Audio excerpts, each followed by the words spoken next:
Hi everyone. In this video we wanted to focus on how women are valued in STEM fields and how that may have changed over time, especially in academia. So for this video we interviewed Dr. Bilbro, who is an electrical engineering professor here at NC State, so I hope you enjoy. So this is Dr. Bilbro. He teaches at NCSU. If you want to introduce yourself more, go ahead. No, just this is the ECE department, and so we're going to talk about what? So we're going to talk about perceptions of women in your courses and how that's changed over the years. So first, have you noticed just an increase in the number of females in your classes over the past 20, 30 years? No, actually not. It seems to remain pretty stable at 5 or 10%, and you know, I'm not sure why, but there's more very recently, but they're frequently Middle Eastern or Indian. So we're getting additional women, but I'm not sure that we're getting additional American women. Okay. Do you feel like gender plays a role in class participation? As far as would like anyone? No, maybe? I think that there's always a couple of people that'll ask a lot of questions, and there's more guys, and so those tend to be guys that do it. But I think that if you allowed for numbers, I don't think that there's much difference in probability of participating. Okay. So you mentioned earlier when we were talking that women feel they may be at a disadvantage coming in. Can you elaborate more on that? Sure. Well, you know, I don't think it's as true as it was 20 years ago.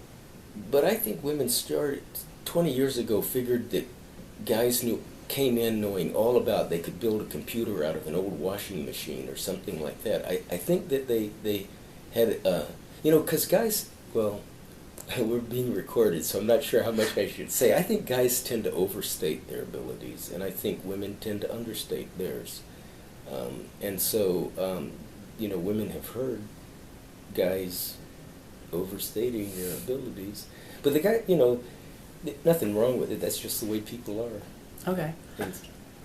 So last week we talked in our past video about gender stereotypes and how one classic example is that if you're in a room of like you know, elementary school children and you mention how females tend to be worse at math than males, and then later give that same group of people a math test, the females will do measurably less well than the males. Yeah, this is the stereotype, or what do they call it? The stereotype threat. Do you think that's maybe that's to do with why people feel that way coming into engineering courses? Well, I think it's probably not a good idea to tell little girls and little boys what they are before they know any better. I think that's something we probably ought to avoid doing, and let people develop by their own lights. I think is best. Okay. So last one. So in your classes, do you think that the average male student's perception of other female students has changed in the last 20 years? I think, yes, I think that that's true. I think that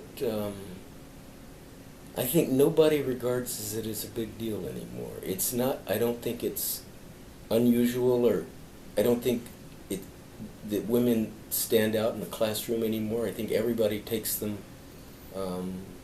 everybody takes everybody else in a pretty egalitarian way, and I think that's maybe changed a little bit. You know, I think that it's probably as much guys have changed as women, but yeah, I think that that's better. All right. Well, that's all we have for today. Okay. Thank you. I appreciate your time. Thanks, Dave. So, according to Dr. Bilbro, there hasn't been a significant increase in the percentage of females in his classes. However, the perception of the females have been more positive as opposed to when he initially started teaching. One thing that Dr. Bilbro pointed out was that women have been taught to underestimate their abilities, whereas men have been taught to kind of overestimate theirs.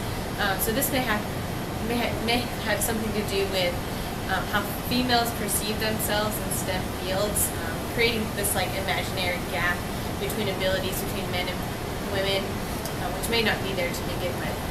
So overall, I think that the STEM fields are slowly starting to become more female-friendly, I guess, and that the perception of females in the fields are looking up. So now it's much more about your abilities and what you can do rather than gender.